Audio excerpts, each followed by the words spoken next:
Stay tuned because next up is David Charles Allen, Village Properties Realtor and host of The Hop. That's Home Ownership Podcast. David's here to tell us what's going on with real estate in Santa Barbara. Welcome to The Hop. This is David Charles Allen, Realtor at Village Properties in Santa Barbara, California, with my great friend and co-host, Patty Teal. I'm doing wonderful today, Patty. How you doing? I'm doing well, and I'm hearing that you're having some hot weather there. Yeah, we had a little bit of a heat wave. Temperatures got into triple digits for one day, and we're really just hanging in there in the high 90s, mid 90s. And we're going to be finishing out this week in the 80s, maybe some rain on Saturday. And then we're back to 70-degree temperatures starting next week in sunny skies. Just got to make it through 1 week. It's usually the first week of September, and it comes every year. And it's always the first time when everyone gets back in school too. So it's yeah, we mentioned that last week. Does seem to be the case. Let's make you kids miserable this first week of school. Right. And then we have a little bit of south swell too. So it's helped out with some of the people looking to get in the water to deal with the heat. Yeah, and that's nice because so often the water is a little chilly for my taste anyway. So this time of year is the time of year when I can get in. Yeah, it's perfect for people like you. That's for sure. Mm-hmm. Yeah, I can finally get in the water. Yeah. And then in terms of how interest rates perform, we're up to 5% for jumbo and 5.75 for 30-year conforming. So again, they're back on the rise up. We'll see if they drop again or if they steadily rise. It's really hard to say. It is hard to say, but they were some in the fours last week, weren't they? Yeah, there was high fours for jumbo and then mid to low fives for conforming. So not a huge jump, but there definitely was a jump.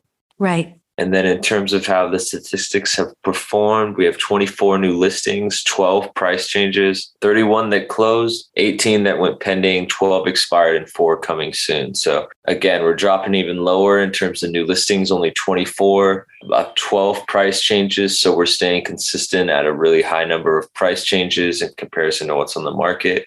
And then 18 that went pending. So a little buildup of the supply. It's just really tough out there because we're having really low supply and it seems like demand is definitely decreasing a little bit, but it's hard to judge because we're not seeing major price changes in terms of desirable homes or anything like that. Right. And 12 expiring, that's pretty high too, isn't it? For houses that did not sell. Is that what that means? Yeah, it could be for various reasons. Sometimes they were canceled or withdrawn. Maybe the people didn't give their price and then they end up not being available. And then whenever the listing terms expire, it shows up and it's expired. So it could have possibly been a cancellation or withdrawal months ago. Sure. It's hard to judge. Each expired. And when you have those price changes, I think you mentioned 12 price changes. Those are people who have lowered their price. Yes. So we're doing mainly, I think there was one that increased their price that I saw over the last month or so, but everything else has been price reductions. Yeah. And one last question about these stats, which you give us every week and we're so appreciative for. The coming soon, does that mean they have told a realtor they're going to list or they've listed and it just hasn't hit the market yet? So that means it is available as marketing for other agents. So you can show it that, hey, this is going to be coming on the market, but they are not available to be shown till they actually come into appear as a new listing. So it's basically just to give people a heads up, like, hey, we're going to be bringing this on next week.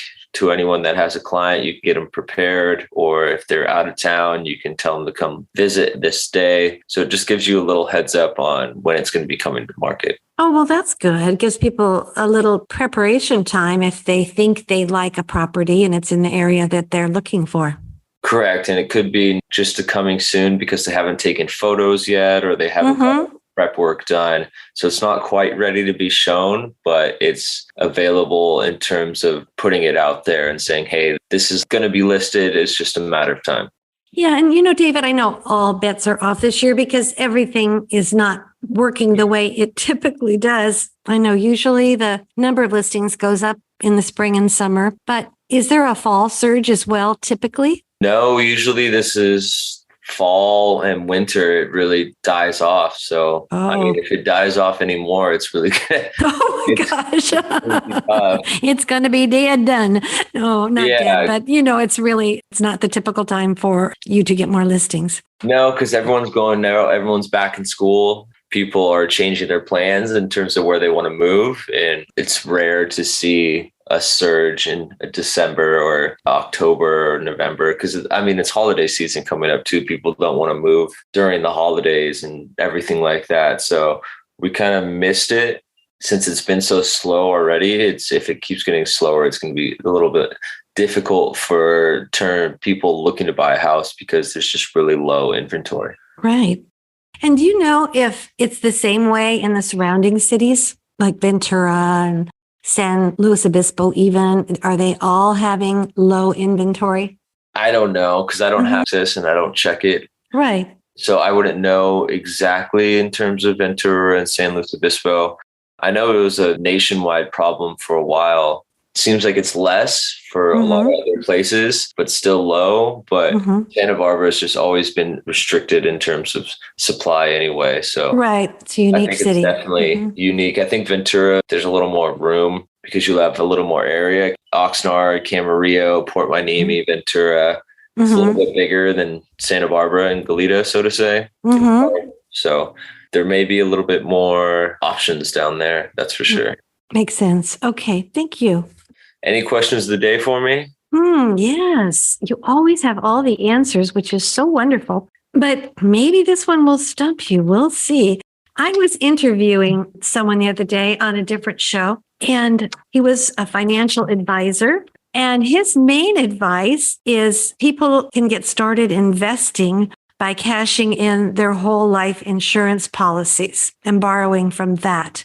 Said you don't have to have great credit. You don't have to have perfect health, but that was his advice on how people get started. I thought that's an interesting idea. I had never heard that given as advice before. He also has a podcast. It's Not Your Average Financial Podcast is what it's called. So that's interesting too. But what is your thought about that? I don't know what he means by that. Cashing a life insurance policy, don't you have to essentially pass away? No, evidently. Well, we'll have to investigate this one. No, I had a life insurance policy years ago and I was able to borrow off of it. So that is done. But anyway, that's his main advice on people getting started, let's say if they want to be investors or something. So I guess we'll have to investigate that further. Yeah, I think it's kind of like, it sounds similar to taking out like a reverse mortgage. So it could impact when you do pass away or when you do have to sell your house, because reverse mortgages, it just makes it difficult. It's not, the terms, so to say, are not beneficial to you if you care about passing an inheritance on to the next kin or anything like that. But in terms of living your life the way you want to live it and doing whatever you want to do before you go out, I mean, why not, Yeah, that is probably a good comparison because obviously, if you're taking money out, you're taking away from your death benefit or whatever else, from the policy. So that's definitely the case. But anyway, thought it was interesting because if people had a plan and started to do that, they could possibly invest. But I think it's sound advice if you're an intelligent investor and you know how to invest it. Like if you go take out a bunch of money and then go gamble it, it's not a good plan. No, not a good plan at all. But if you have sound investments or you feel capable of making sound investments, why not? Any way to get leverage if you're capable and you see a play that you think could make money. It's just risky always because everything's a risk in terms of it is. It is. You take from Peter to pay Paul. That's for sure. I understand that. Exactly. Right. And how are the fur babies? Everyone's doing great. Good. The dogs and the cat, they all hate the heat. So they just lay all day in the shade and take them to the beach so they get their fun. But still, they're dying all day. Yeah, I may ask to be born as a dog in my next life as long as I have really good owners. They are just the best. They love life. They live in the moment. They're always the littlest things makes them happy. They are definitely my role models. Yeah, they make life enjoyable. That's for sure. They do.